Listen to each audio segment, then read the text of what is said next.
The mockery ends. The Grand Conclave's chamber stretched across a kilometer of space, its crystalline walls refracting starlight into countless prismatic patterns. At its center, Dr. Elena Santos stood before the assembled representatives of 500 civilizations, her dark eyes fixed on the massive holographic displays showing countless alien faces.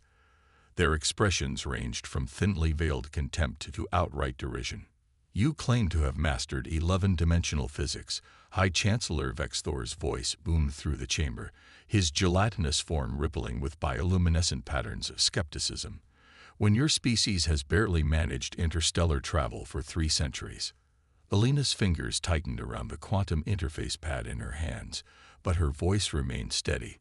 "The Helios Project represents humanity's understanding that conventional approaches to dimensional physics were fundamentally flawed. We didn't try to force our way through dimensional barriers. We learned to dance with them." Laughter erupted from multiple sections of the chamber. A crystalline being from the Arcturus Alliance flashed patterns of pure amusement through its transparent body. "Dance. Your species still thinks in such primitive metaphors. The manipulation of higher dimensions requires computational power beyond your comprehension." Commander Sarah Chen, standing beside Elena, stepped forward. Her military uniform bore the insignia of the United Earth Fleet, but it was her presence rather than her rank that commanded attention. "Perhaps that's precisely why we succeeded where others failed. You're also convinced that brute force calculation is the only path forward." The massive screen shifted to display technical readouts of humanity's claimed breakthrough. The schematics showed a vessel unlike anything the galaxy had seen, not because it was larger or more impressive, but because it seemed to defy conventional engineering logic entirely. The Helios wasn't built to punch through space. It was designed to weave through the fabric of reality itself. "Impossible," declared Ambassador Kethrix of the Centaurian Collective, their blade-like appendages clicking in agitation. "Our civilization has studied dimensional physics for 50,000 years. Your calculations violate fundamental laws of reality." Elena activated her interface pad, and a holographic simulation sprang to life in the center of the chamber. It showed 11 intersecting planes of reality, each one shifting and flowing into the others in patterns that made several alien representatives recoil in discomfort. "The fundamental laws as you understand them, Ambassador. But what if reality isn't a rigid framework to be conquered, but a dance partner to be led?" The simulation expanded, showing how the Helios would navigate these intersecting dimensions. Rather than forcing its way through, the ship seemed to flow between them, using the natural resonance patterns of spacetime itself. The mathematics behind it were elegant in their simplicity, so simple that many races had dismissed them as impossible centuries ago. "In 3 days," Commander Chen announced, her voice cutting through the renewed murmurs of disbelief, "we will demonstrate the Helios in actual space. You're all invited to observe, though I suspect some of you already plan to do more than observe." The threat of technological theft hung unspoken in the air. Every species present knew the stakes. If humanity had truly mastered 11-dimensional travel, the balance of power in the galaxy would shift dramatically. Several of the more militant races were already calculating how to prevent this demonstration, or better yet, how to seize the technology for themselves.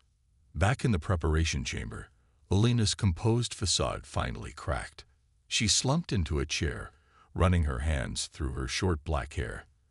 "They're going to try to stop us, aren't they?" Chen nodded, her expression grim but determined. "Of course they are. The Arcturus Alliance already has 3 battle cruisers in the system, and I'd bet my commission that the Centaurians are mobilizing their fleet. They're terrified." "Good," Elena said, straightening up. She pulled up another holographic display, showing the Helios in its docking cradle on Luna. The ship looked deceptively simple, a sleek obsidian form that seemed to absorb light rather than reflect it. "They should be. Because everything I showed them in there, that was just the beginning." "The elevation protocols?" Chen asked, raising an eyebrow. Elena's lips curved into a slight smile. "They think we've mastered 11 dimensions. They don't realize we've actually mapped 13. The extra 2 are our insurance policy. The next 72 hours would change everything.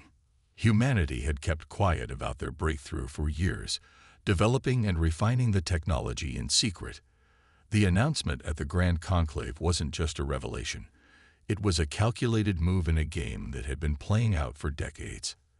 As Elena and Chen prepared to return to the Helios, the commander paused.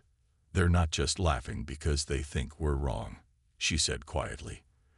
"They're laughing because they're afraid we might be right." Elena nodded, her eyes fixed on the distant shape of Earth visible through the chamber's transparent walls. "Let them laugh.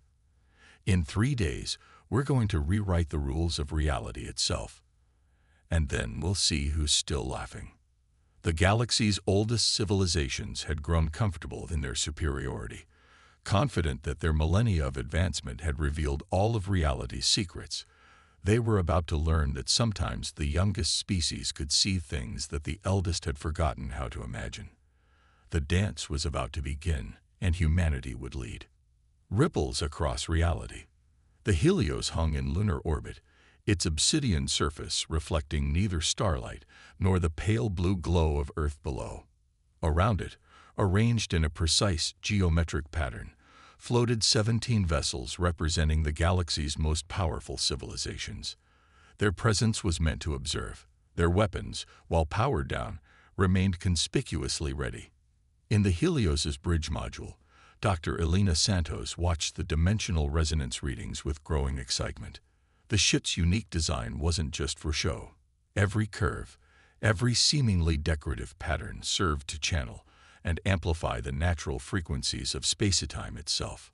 "Status report," Commander Chen called from the captain's position, her voice steady despite the tension crackling through the bridge. 11-dimensional matrix is stable," Elena responded, her fingers dancing across the quantum interface. "Resonance patterns are actually stronger than our simulations predicted. We could probably push it to 12 dimensions right now if we wanted to show off." Chen smiled slightly but shook her head. "Let's not give away all our secrets at once. Tactical, what's our audience doing?" Lieutenant Maya Patel, the ship's tactical officer, studied her displays intently. "The Arcturus battlecruisers are maintaining their triangle formation. They're scanning us constantly, trying to penetrate our quantum shielding. The Centaurian vessels are..." She paused, frowning. "They're doing something weird with their sensor arrays, almost like they're trying to create some kind of dimensional interference pattern. They think they can disrupt our drive system," Elena said, not looking up from her work. "They still don't understand. You can't disrupt a dance partner who knows steps you've never even imagined." A communication request flashed across the main display. High Chancellor Vexthor's gelatinous form materialized before them, his bioluminescence pattern showing what Elena had learned to recognize as aggressive concern. "Human vessel Helios," his translated voice reverberated through the bridge. "Our sensors detect potentially catastrophic instabilities in your dimensional field matrix. For the safety of all present, we insist you power down your systems and submit to a full inspection." Chen's response was diplomatic but firm. "Thank you for your concern, High Chancellor. However, what your sensors are detecting isn't instability. It's harmony. Dr. Santos, whenever you're ready." Elena took a deep breath, centering herself. The mathematics were perfect, the engineering flawless. Now it was time to show the galaxy what humanity had achieved. Her hands moved in a precise pattern across the interface, and the Helios began to sing. There was no other word for it. The ship's dimensional drive didn't roar or hum. It produced a pure, crystalline tone that seemed to resonate with reality itself. The alien vessel's sensors went wild as they detected something their builders had believed impossible, space-time itself beginning to dance. The Helios didn't tear through dimensions like the brute force engines of other races. Instead, it created a cascade of dimensional harmonics, each one building on the last. The effect was beautiful and terrifying. To the watching aliens, it appeared as if space itself was folding around the human vessel, not like a violent distortion, but like an elegant origami pattern folding in ways that shouldn't be possible. By the first light, one of the Centaurian captains transmitted, their usual clicking speech pattern disrupted by shock. They're not forcing the dimensional barriers at all. We're asking reality for a dance, Alina completed, genuine joy in her voice, as she watched the harmonics build exactly as planned. And reality is saying yes. The Helios began to move, not with the brutal acceleration of conventional drives, but with a grace that made several alien observers question their sanity. The ship didn't so much travel through space as it flowed through it, sliding between dimensions like water through a complex lattice. "They're trying to track us," Paddle reported, something like amusement in her voice. "Their targeting systems can't make sense of our movement pattern. According to their sensors, we're simultaneously occupying 7 different dimensional states. 8, actually," Alina corrected. "They just can't detect the 8th one. Commander, shall we show them what real dimensional travel looks like?" Chen nodded, her eyes gleaming. "Take us out, Doctor. Let's give them something to think about." The Helios's movement changed. Now it wasn't just sliding between dimensions, it was dancing through them. The ship appeared to fold through spaces that shouldn't exist, each movement carrying it through multiple layers of reality simultaneously. Distance became meaningless as the vessel covered light years in what appeared to be graceful, flowing steps. The alien vessels attempted to follow, their massive engines straining as they tried to match the Helios' impossible movement. But they were like swimmers trying to chase a fish that could move through water, air, and earth simultaneously. Their most advanced tracking systems couldn't even maintain a lock on the human vessel's position. "Message from the Arcturus flagship," Patel announced, unable to keep the satisfaction from her voice. They're requesting we slow down. Their crews are experiencing severe spatial disorientation, trying to follow our movement pattern." Alina allowed herself a small smile. "They're trying to understand 11-dimensional movement with 3-dimensional thinking. It's like trying to explain color to a creature that can only see in black and white." The Helios continued its dance through reality, each movement demonstrating mastery of principles that the galaxy's oldest races had dismissed as impossible. But as they watched the human vessel weave through the fabric of spacetime itself, the laughter that had filled the grand conclave chamber was notably absent. As they prepared for the next phase of the demonstration, Alina caught Chen's eye. "They're not laughing anymore," she said quietly. Chen's response was equally soft, but carried the weight of centuries of human determination. "No, they're not, and they never will again." The galaxy was about to learn that humanity hadn't just caught up to their level of technology. They had transcended it entirely. The dance was just beginning, and every step would take them further into a future that even the oldest races had never dared to imagine. Pride before the fall. The attack came without warning. 5 Arcturus battlecruisers materialized around the Helios in a perfect pentagonal formation, their crystalline hulls pulsing with charged energy. Behind them, the Centaurian fleet dropped their diplomatic pretense, weapon systems powering up with a distinctive quantum signature. "Well," Commander Chen said from her command station, her voice carrying a hint of satisfaction rather than concern, "they lasted about 20 minutes longer than we expected before trying this." Dr. Santos' hands never stopped moving across her interface, monitoring the dimensional harmonics that kept the Helios in its delicate dance with reality. Tactical analysis. Lieutenant Patel's response was immediate. 15 capital ships total. The Arcturus vessels are using their standard containment formation. They think they can trap us in a dimensional pocket. The Centaurians. She paused, studying her readings. They're deploying something new, some kind of reality anchor technology. A transmission cut through their communications, displaying High Chancellor Vexthor's form, now pulsing with aggressive red patterns. "Human vessel Helios, you will power down immediately and prepare for boarding. This technology is too dangerous to remain in the hands of such an unpredictable species." Chen's response was calm, almost casual. Dr. Santos, are you seeing what I'm seeing in their weapon signatures? Elena's eyes widened slightly as she studied the dimensional readings. Yes, I am. They're weapons. They're trying to disrupt our dimensional harmonics, but a smile spread across her face. They don't realize they're actually adding new instruments to our orchestra. Care to explain that in terms the rest of us can understand?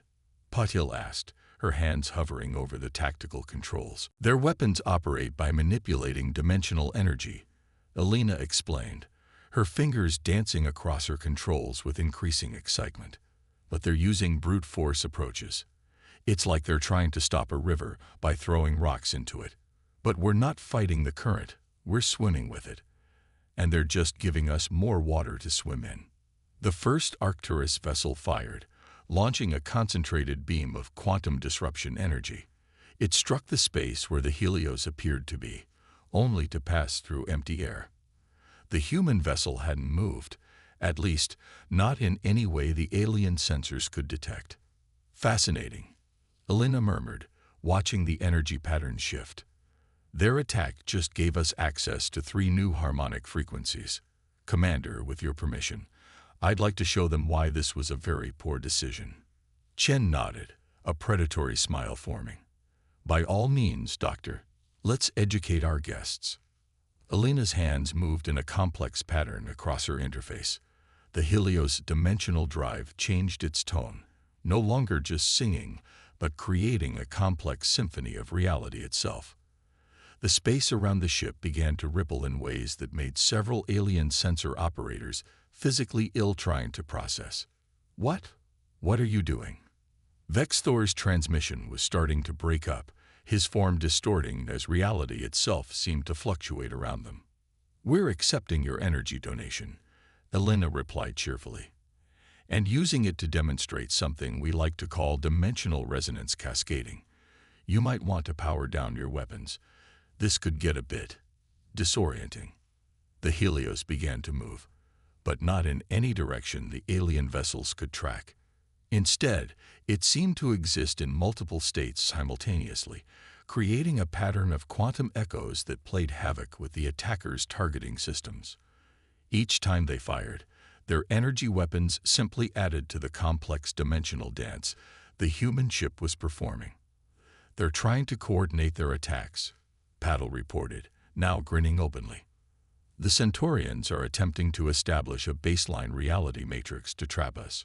Should we be concerned? Elena shook her head, her fingers never stopping their intricate movement. They still don't understand. They think dimensions are layers to be forced apart or held together. They don't realize. She paused, making a minute adjustment to the harmonics. They don't realize that reality itself wants to dance.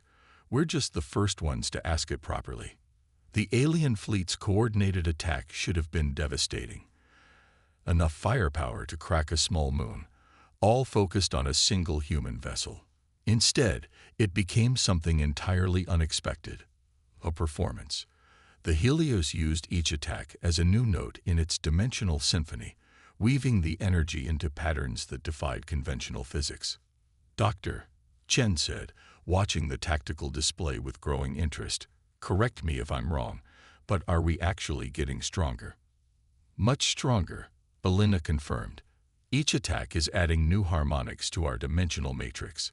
We're not just deflecting their energy, we're incorporating it, learning from it, growing with it.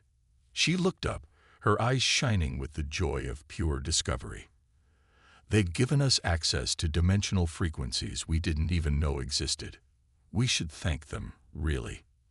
The alien fleet's attacks became increasingly desperate as they realized their weapons were worse than useless.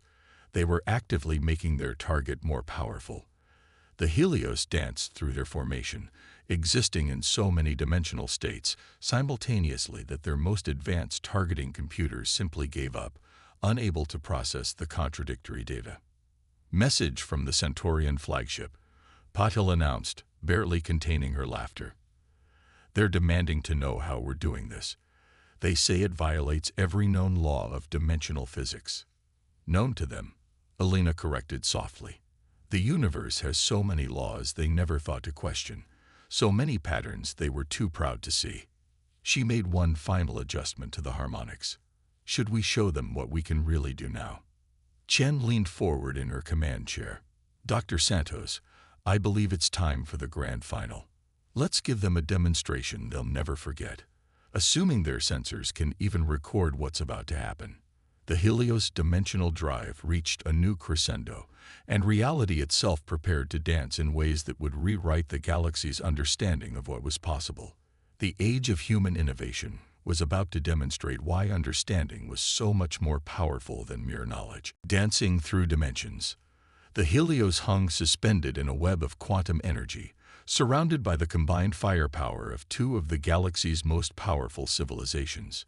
To the alien vessel's sensors, the human ship appeared to flicker in and out of existence, its outline blurring as it occupied multiple dimensional states simultaneously.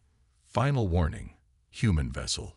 High Chancellor Vexthor's transmission crackled through space, his bioluminescence now pulsing with patterns of frustration and fear. Surrender your dimensional technology, or we will be forced to take more drastic measures. Alina's fingers paused over her interface, her eyes meeting Commander Chen's. They're preparing to deploy dimensional nullification warheads, she said quietly. If they detonate those here, they'll create a dead zone in space-time itself. No dimensional travel of any kind will be possible in this sector for decades. Chen's expression hardened. They'd cripple their own shipping lanes, their own defense networks, just to stop us. Fear makes people do desperate things, Alina replied, then smiled. But desperation also makes them sloppy. Those warheads, they're generating the exact harmonic frequency we need for the 13th dimension. The commander's eyes widened slightly. The insurance policy. Indeed. Alina's hands began moving again, weaving new patterns across her interface. They think they're about to create a dimensional dead zone. Instead, they're giving us the key to something they never even imagined possible. The alien fleet began moving into position, their massive ships forming a complex geometric pattern around the Helios. To conventional sensors, it appeared to be a perfect trap, each vessel positioned to contribute to the nullification field they were preparing to generate. They're launching the warheads, Paddle reported, her voice tense. Impact in 30 seconds. Alina's smile grew wider. Perfect. Lieutenant, please record everything that's about to happen. The scientific community back home is going to want detailed data on this. The dimensional nullification warheads streaked through space, their quantum signatures leaving trails of distorted reality in their wake. As they approached the Helios, the ship's dimensional drive changed its tone once again. But this time, instead of a single clear note or even a complex harmony, it produced something entirely new, a chord that seemed to resonate with the structure of reality itself. 15 seconds to impact. Patel counted down. 10. 5. Now, Doctor, Chen commanded. Alina's hands danced across her interface in a final complex pattern. Ladies and gentlemen, welcome to the 13th dimension. The space around the Helios changed. There was no other word for it. The nullification warheads didn't detonate against shields or dissolve harmlessly. They simply ceased to exist from the perspective of normal space. The alien fleet's sensors went completely blind, unable to process what they were seeing. Because the Helios wasn't just moving through dimensions anymore. It had become a nexus point, a place where reality itself folded in ways that the galaxy's oldest races had never conceived possible. The ship appeared to occupy all space and no space simultaneously, existing in a state that defied conventional physics. By all that's sacred, one of the Centaurian captains transmitted, their usual clicking speech reduced to a stunned whisper. What have you done? We've transcended your understanding of dimensional physics, Alina replied, her voice carrying the calm certainty of someone who had glimpsed a greater truth. You tried to create a dead zone in space-time. Instead, you helped us access a layer of reality that your civilizations, for all their advanced technology, never even theorized could exist. The Helios began to move, But move was an inadequate word for what it was doing. The ship danced through layers of reality that had no name in any language, leaving patterns in its wake that caused several alien sensor systems to shut down completely, unable to process the contradictory data. "They're trying to track us," Paddle reported, laughing now. "Their most advanced quantum sensors are registering our position in, well, everywhere and nowhere. They can't even maintain a targeting lock because their computers can't decide where we actually are. That's because we're not anywhere they can understand," Elena explained, making minute adjustments to the harmonics. "We're operating on a level of reality that their technology can't even perceive, let alone interact with. It's like trying to use a ruler to measure time." The alien fleet's perfect formation began to break down as their commanders struggled to deal with a situation that violated everything they thought they knew about physics. Their weapons were useless, not because they couldn't hit the Helios, but because the human ship existed in a state their weapons couldn't even interact with. "Message from High Chancellor Vex Thor," Patil announced, not bothering to hide her satisfaction. "He's requesting a ceasefire and immediate diplomatic negotiations." Chen raised an eyebrow. "And the Centaurians? Their fleet is already retreating. According to their transmissions, their sensor operators are suffering from reality perception shock. Apparently, trying to track our movements is causing them physical distress." Elena nodded sympathetically. "That's what happens when you try to force three-dimensional thinking to comprehend 13-dimensional reality. Commander, shall we show mercy?" Chen studied the tactical display for a long moment, watching the once proud alien vessels struggle to maintain their composure in the face of something that shattered their understanding of reality itself. "Bring us back to normal space, Doctor. I think they've learned their lesson." The Helios dimensional drive began to modulate, its song changing from the reality-bending chorus of 13-dimensional space to a simpler harmony. The ship phased back into conventional reality with the same grace it had shown throughout the encounter. As they prepared to receive the inevitably humble diplomatic transmissions from their former attackers, Elena spoke quietly. "You know what the truly beautiful thing is, Commander. This was just a demonstration. We still haven't shown them what the Helios can really do." Chen smiled. "Some secrets are best kept in reserve, Doctor. After all, the dance of reality has only just begun. New dawn for humanity." The Grand Conclave chamber was silent. Where once there had been mockery and derision, now there was only stunned awareness of how completely their understanding of reality had been upended. The massive displays showed the assembled representatives of 500 civilizations, but none wore their previous expressions of contempt. Many seemed unable to look directly at the human delegation. Dr. Elena Santos stood at the center of the chamber once again, but this time Commander Chen wasn't beside her. The commander was aboard the Helios, overseeing the installation of quantum relays that would help the alien races better understand and cope with humanity's dimensional technologies. "The demonstration has been analyzed by our finest minds," High Chancellor Vex Thor announced, his gelatinous form now showing patterns of deep blue humility. "We still cannot explain how you achieved what we witnessed.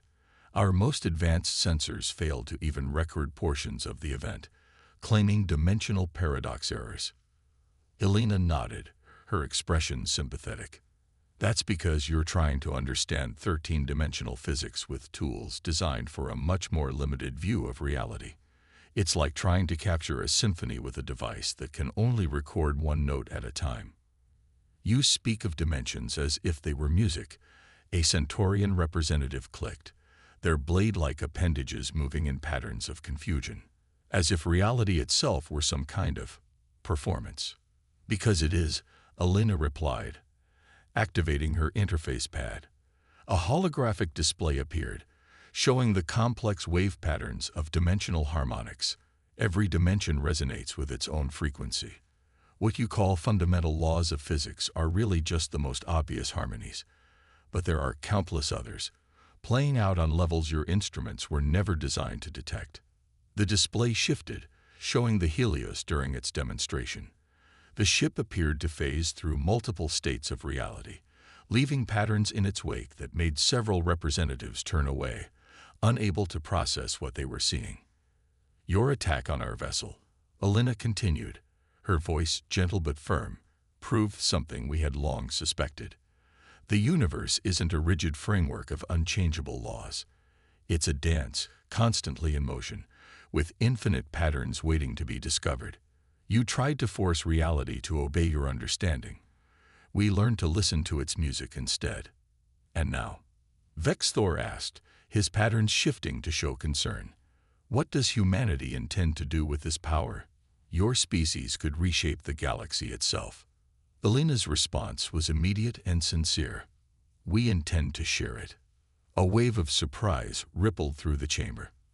The alien representatives exchanged glances, their various forms of communication showing disbelief and confusion. "Not the technology itself," Alina clarified. "Not yet. You're not ready for that. Your approach to dimensional physics would make it dangerous for you to attempt what we've achieved. But we will help you understand. We'll teach you to hear the music we've discovered, to see the patterns you've been missing for all these millennia." She gestured, and a holographic display expanded to show a new image. A massive structure taking shape in orbit around Earth. "This is the Dimensional Harmony Institute. We invite representatives from all your civilizations to come and learn. Not just about the technology, but about the fundamental shift in perspective needed to truly understand it. You would teach us."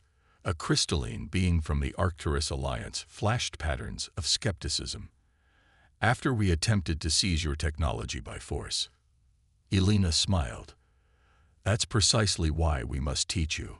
Your actions weren't born of malice, but of fear and misunderstanding. You tried to stop us because you couldn't comprehend what we were doing. We want to change that."